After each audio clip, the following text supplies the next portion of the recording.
e não vivemos bem no Brasil, não é porque nós não temos as condições para viver bem. É porque há um complô, um verdadeiro complô. Como é que se pode explicar, por exemplo, que nós tenhamos uma dívida de mais de 7 trilhões e 100 bilhões de reais a pagar, com tantas favelas, com tanta gente passando fome? Eu costumo dizer, estão roubando o estômago e o coração do Brasil. Por quê? Porque se fez um arranjo, não é? Onde o Brasil produz alimento para o mundo, exporta os minerais para o mundo, depois importa os produtos industrializados e nisso é um adicional de exploração. Não fosse suficiente o rentismo, não é? O que é o rentismo? O rentismo é quando o dinheiro serve para produzir dinheiro e não para fazer produção, produzir meios para melhorar a vida do povo.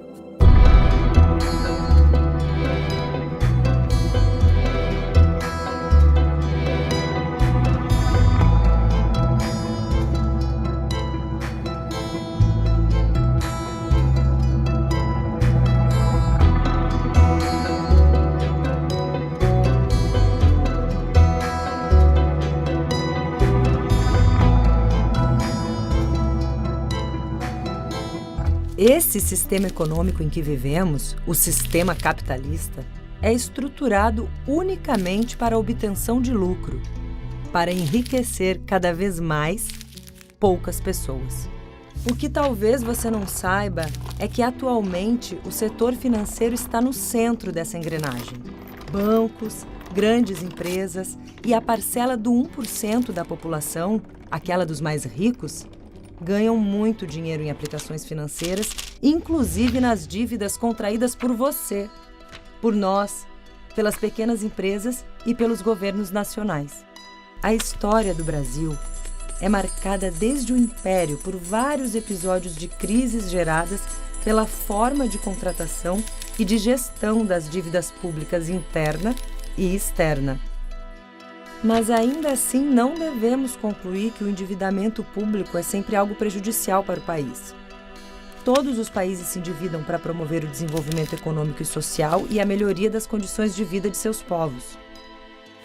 Acontece que as receitas com a arrecadação de tributos quase sempre são insuficientes para fazer frente às despesas e investimentos necessários e fundamentais para atender aos direitos sociais em educação, saúde, previdência e assistência. Também para atender à expansão e à manutenção da infraestrutura pública, dos programas culturais e do desenvolvimento científico. Em função dessa insuficiência de recursos, é que surge a necessidade de o governo fazer empréstimos para financiar os gastos públicos. Por isso, os governos, soberanos que são, contraem dívidas no país, a dívida interna, e no exterior, a dívida externa. Eu não demonizo a existência da dívida pública em si, né? A minha grande crítica é justamente ao fato da gente ter uma caixa preta, porque a gente entende o que entra, a gente entende o que sai, mas a gente não consegue entender, por falta de transparência e avaliação, o que acontece dentro dessa caixa preta, né? O debate sobre dívida pública, sobre política monetária, sobre a política fiscal e sobre o orçamento público, na realidade ele chama muita atenção, vamos dizer assim, do 0,1%, enquanto 99,9% muitas vezes não tem tempo e não tem nem conhecimento para entender o que né, está em disputa. Temos que ter atenção e exercitar a nossa cidadania. É fundamental fiscalizar como os orçamentos públicos nos municípios, nos estados e no governo federal são elaborados e executados. Como, quanto e de quem são arrecadados os tributos? Onde, quanto e em benefício de quem são utilizados os recursos arrecadados? O mesmo vale para a dívida pública. Para qual uso e em quais condições de prazo e de custos ela foi contratada? Para entender melhor o endividamento público, vamos começar falando sobre a dívida externa. O país tem que ter dólares para pagar o valor principal e os juros. Para ter esse caixa em dólares, o país fica dependente da situação econômica internacional e da capacidade de trazer dinheiro de fora, vendendo produtos e serviços feitos aqui ou fazendo novos empréstimos. Já a dívida interna é formada por títulos lançados no mercado pelo governo. Eles são a garantia de pagamento futuro dos empréstimos feitos ao governo. A pessoa empresta para o governo e, após o prazo contratado, ela traz o título e recebe o valor emprestado de volta, mais os juros acordados quando o negócio foi feito. Porém, os bancos, as grandes empresas e aquele 1% mais rico da população possuem muitos desses títulos públicos, porque eles viraram um negócio muito rentável. E são pessoas e empresas muito influentes e poderosas no Brasil e no mundo. Elas formam o chamado mercado. O que é um mercado? De acordo com os grandes meios de comunicação, que detêm quase 80% do controle da informação desse país, o mercado é uma espécie de entidade presente no nosso dia a dia. Nós acordamos e vemos o mercado preocupado. Nós estamos almoçando e vemos o mercado assustado. Nós vamos dormir e vemos o mercado assombrado. Esse endeusamento, essa mitificação do mercado se faz necessária para que a população passe a temer o mercado, passe a temer as reações do mercado. O mercado é uma abstração. O que está por trás do mercado são as operações diárias e cotidianas dos agentes econômicos. Esses, sim, são os elementos que conduzem o processo econômico. Se não há regulação desse sistema, a pirâmide, o topo da pirâmide, formada por esses rentistas, é que vão subtrair a riqueza da parte de baixo da pirâmide. Então, o rentismo é um deslocamento da riqueza material para uma riqueza especulativa. Isso é péssimo para uma nação que se pretenda desenvolver. Porque se você transfere a força da produção para a especulação, de que vai ser a economia? Como é que vai se moldar a economia? Como é que vai se autorreproduzir a economia? Para esses rentistas, o que interessa mesmo é que o governo tenha dinheiro para pagar os juros decorrentes da aplicação nesses títulos. De onde sairá o dinheiro para pagar isso? Tanto faz. A prioridade é lucrar.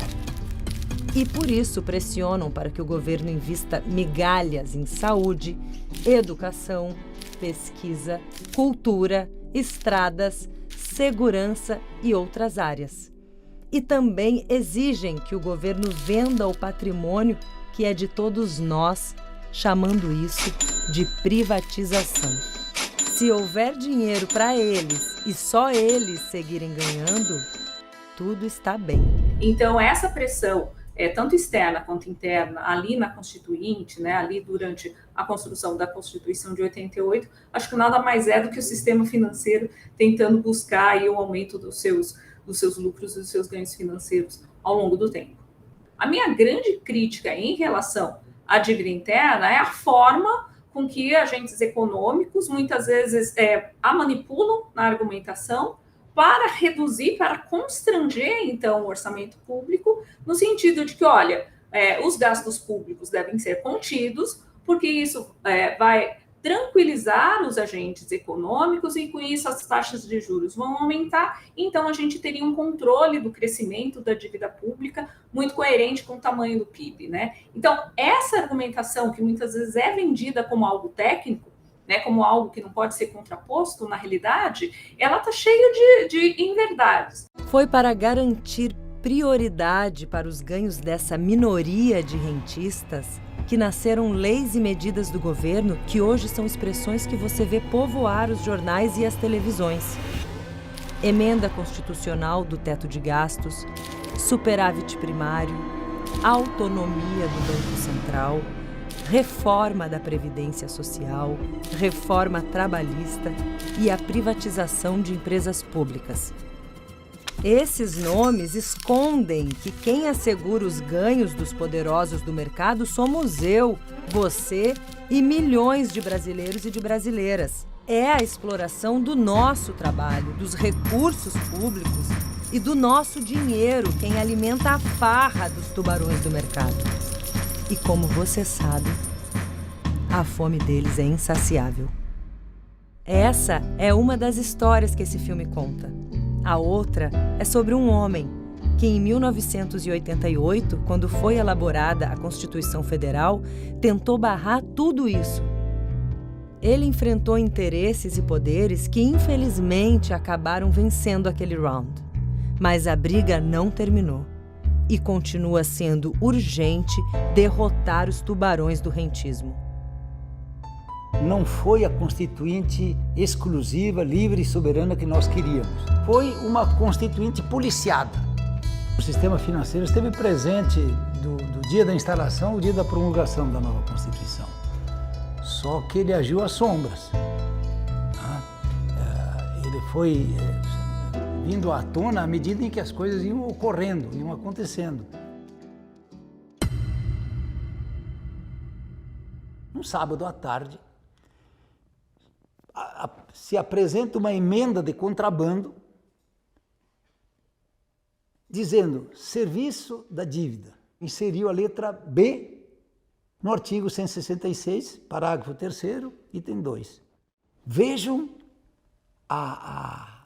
o ardil que contém essa letra. Não fala sequer, como na época era o grande problema, a dívida externa, não fala em serviço da dívida externa, fala em serviço da dívida. Portanto, unifica o tratamento da dívida externa e dívida interna. E isso vale até hoje. Então, quando falam, mas isso é da dívida externa, mas isso é da dívida... É uma coisa só, porque foi unificado o tratamento por esta letra B. Porque o que é, em síntese, isso? Em síntese é isso. Primeiro, pague os serviços e encargos da dívida. Depois, se sobrar dinheiro, você vai cuidar de estrada, de educação, de saúde, de saneamento, do que for lá da vida do povo brasileiro. Ou seja, primeiro o dinheiro. Depois, as necessidades humanas. Não que o dinheiro vá satisfazer as necessidades humanas. Esse dinheiro vai satisfazer a ganância. Trilhões de reais ao longo, desde 1988 até hoje, trilhões de reais foram gastos. O país está com um sistema educacional, de saúde, de transporte, não é? De segurança, tudo em extremas dificuldades. Aí me diga, onde estão esses 7 trilhões e 100 bilhões? O que foi feito com eles? A dívida pública é tabu, porque quem paga não sabe que está pagando, ou não tem consciência que está pagando. O discurso de campanha foi um discurso contra a dívida externa, que escravizava o Brasil.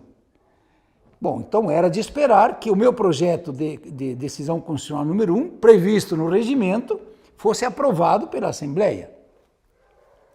No dia em que esse projeto de decisão constitucional, que, repetindo, previa suspensão da Assembleia Nacional e Constituinte, suspensão dos pagamentos a qualquer título da dívida externa, auditoria da dívida para constatar se devíamos, a quem devíamos, por que devíamos, ou seja, onde é que tinha sido aplicado, qual é o resultado para o povo, não é, que nós representávamos, do dinheiro que eventualmente pudesse ter entrado, não é?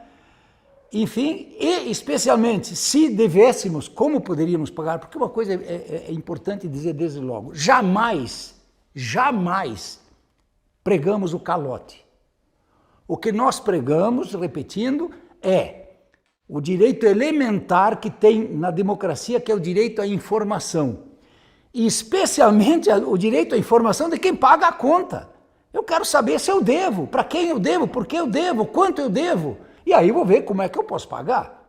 Qual é a origem dessa dívida? E essa é a questão que nós queríamos fazer. Eu fui lá para essa reunião, vários constituintes comigo e tal, nessa mesma visão minha. O senador Afonso Arinos abre a sessão e anuncia a apreciação desse projeto de decisão constitucional, diz do que se trata. O Carlos Santana pede a palavra e manda contra o projeto. Imagina, vai perturbar todo o nosso trabalho, vai inviabilizar e por aí adiante. Ele foi falando, aquilo foi crescendo em mim, um ódio, uma inconformidade, foi crescendo dentro de mim um vulcão.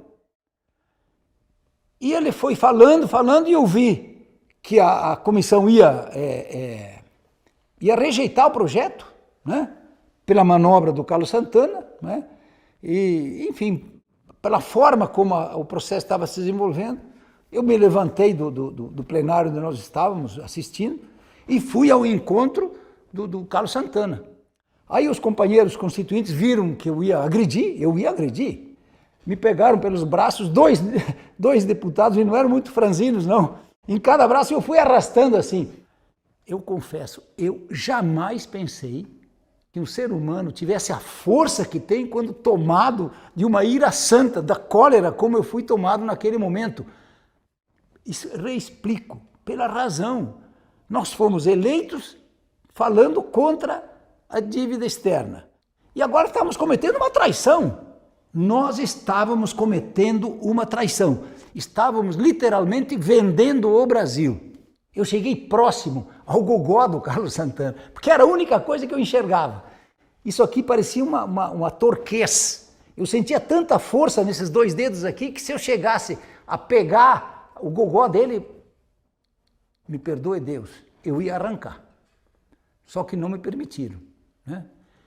Me permitiram, e aí deu todo um tumulto e o Afonso Arinos considerou rejeitado o projeto. Foi uma burla.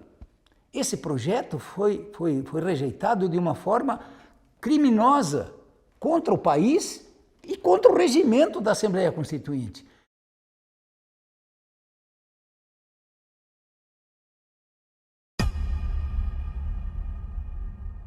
É absolutamente necessário que se traga para o bojo da Constituição, de novo, o que os constituintes escreveram lá em 1988 a respeito do artigo 192. O artigo 192 é absolutamente essencial. O sistema financeiro nacional tem de estar a serviço da nação e não a nação a serviço do sistema financeiro. Nós estamos vivendo uma situação absolutamente insustentável. Dinheiro para servir dinheiro? Não pode. Então esse artigo 192 tem de voltar à Constituição Federal. A começar pela vigência do parágrafo 3º, que limita os juros em 12%, e não juros escorchantes de mais de 500%, 700% ao ano, que destroem a economia, roubam os empregos e amassam o povo. Às vezes as pessoas me perguntam, bom, mas você esperou tanto tempo para dizer isso, né? Foi o tempo necessário para que eu vencesse alguns demônios internos. Porque em 1990 eu deixei de concorrer por ameaça. Ameaça de morte para mim, ameaça de sequestro à minha esposa, por sinal grávida à época e tal, né? Então, e aí eu aprendi com um revolucionário brasileiro que a única luta que se perde é a luta que se abandona. E eu resolvi não abandonar a luta. Eu conheço o Zanetti há mais de 40 anos. Eu acompanhei a trajetória da vida dele, da luta dele, até a Assembleia Nacional Constituinte, onde aconteceu a culminância de um trabalho todo. Eu, como suplente de senador constituinte, eu estive no plenário do Congresso. Eu pude acompanhar toda a luta do Zanetti. Passaram-se 30 anos. O Zanetti nunca parou de lutar. Em 2017, ele publicou um livro onde ele comprova tudo o que ele afirmava e tudo o que ele defendia na Assembleia Nacional Constituinte. E tenho o maior orgulho e uma gratidão imensa de poder novamente cruzar com o professor Hermes Zanetti nesse espaço, no espaço de discutir a questão do financiamento, da questão das políticas públicas do Estado brasileiro. Me possibilitou eu entender melhor os bastidores do que aconteceu em 88. A minha opinião é de que isso é uma dívida imoral, ela é impagável e ela também foi contraída de forma espúria. E as tentativas que teve no sentido de moralizar essa dívida não foi permitido porque por detrás está o mercado e seus agentes atuaram de forma espúria e de forma a atender interesses próprios, interesses individuais e nunca interesses de nação, interesse de coletivo e o interesse verdadeiramente do povo brasileiro. Quantas pessoas esse sistema matou de fome? Quantas pessoas morrem por dia no mundo por não terem trabalho, por não terem onde habitar, por não terem o que comer? Há solução. É preciso que se ponha a roda a andar a favor do bom senso, da possibilidade de sermos seres humanos que se respeitem uns aos outros, de solidariedade, onde possamos conviver, viver com os outros. Só a democracia pode permitir que isso seja feito. Por quê? O mais elementar direito de um povo numa democracia é o direito à informação. Nós formarmos a consciência de que o povo sim tem a força necessária para construir a nação que o povo precisa, merece e pode ter. Uma nação de paz, de justiça, de tranquilidade, onde todo o povo possa viver bem. Eu sonho com isso. E essa é a minha contribuição.